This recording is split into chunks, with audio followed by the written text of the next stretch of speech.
ഒരാൾക്ക് അയാളുടെ ഭാര്യയെക്കാളും ട്രസ്റ്റ് അയാളുടെ മൊബൈൽ ഫോണാണെന്ന് വിചാരിക്കുക.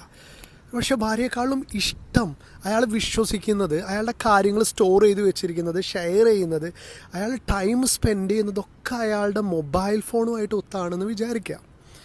ജസ്റ്റ് ഇമാജിൻ ചെയ്യുക.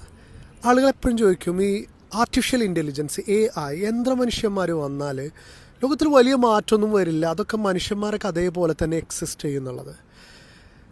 AI അത്രമാത്രം ലോഞ്ചായി കഴിഞ്ഞാൽ നമ്മുടെ ജീവിതത്തിലൊക്കെ ഉണ്ടാകുന്ന മാറ്റം എത്രത്തോളമാണെന്ന് മനസ്സിലാക്കാൻ നമ്മളുടെ മൊബൈൽ ഫോണിനോടുള്ള പ്രിയം അത് മാത്രം ഒന്ന് കാൽക്കുലേറ്റ് ചെയ്ത് നോക്കിയാൽ മതി.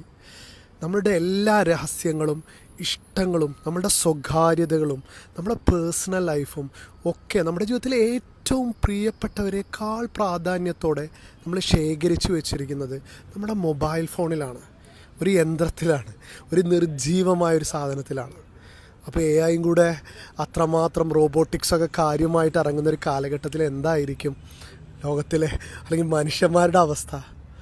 ഒരാൾക്ക് അയാളുടെ ഭാര്യയെക്കാളും ട്രസ്റ്റ് അയാളുടെ മൊബൈൽ ഫോണാണെന്ന് വിചാരിക്കുക. പക്ഷെ ഭാര്യയെക്കാളും ഇഷ്ടം അയാൾ വിശ്വസിക്കുന്നത്, അയാളുടെ കാര്യങ്ങൾ സ്റ്റോർ ചെയ്ത് വെച്ചിരിക്കുന്നത്, ഷെയർ ചെയ്യുന്നത്, അയാൾ ടൈം സ്പെൻഡ് ചെയ്യുന്നതൊക്കെ അയാളുടെ മൊബൈൽ ഫോണുമായിട്ട് ഒത്താണെന്ന് വിചാരിക്കുക. ജസ്റ്റ് ഇമാജിൻ ചെയ്യുക. ആളുകൾ എപ്പോഴും ചോദിക്കും, ഈ ആർട്ടിഫിഷ്യൽ ഇൻ്റലിജൻസ് AI യന്ത്രമനുഷ്യന്മാർ വന്നാൽ ലോകത്തിൽ വലിയ മാറ്റമൊന്നും വരില്ല, അതൊക്കെ മനുഷ്യന്മാരൊക്കെ അതേപോലെ തന്നെ എക്സിസ്റ്റ് ചെയ്യുന്നുള്ളത്.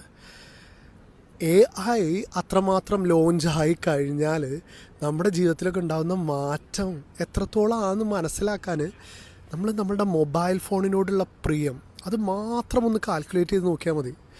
നമ്മളുടെ എല്ലാ രഹസ്യങ്ങളും ഇഷ്ടങ്ങളും നമ്മളുടെ സ്വകാര്യതകളും നമ്മുടെ പേഴ്സണൽ ലൈഫും ഒക്കെ നമ്മുടെ ജീവിതത്തിലെ ഏറ്റവും പ്രിയപ്പെട്ടവരെക്കാൾ പ്രാധാന്യത്തോടെ നമ്മൾ ശേഖരിച്ചു വെച്ചിരിക്കുന്നത് നമ്മുടെ മൊബൈൽ ഫോണിലാണ്, ഒരു യന്ത്രത്തിലാണ്, ഒരു നിർജീവമായൊരു സാധനത്തിലാണ്.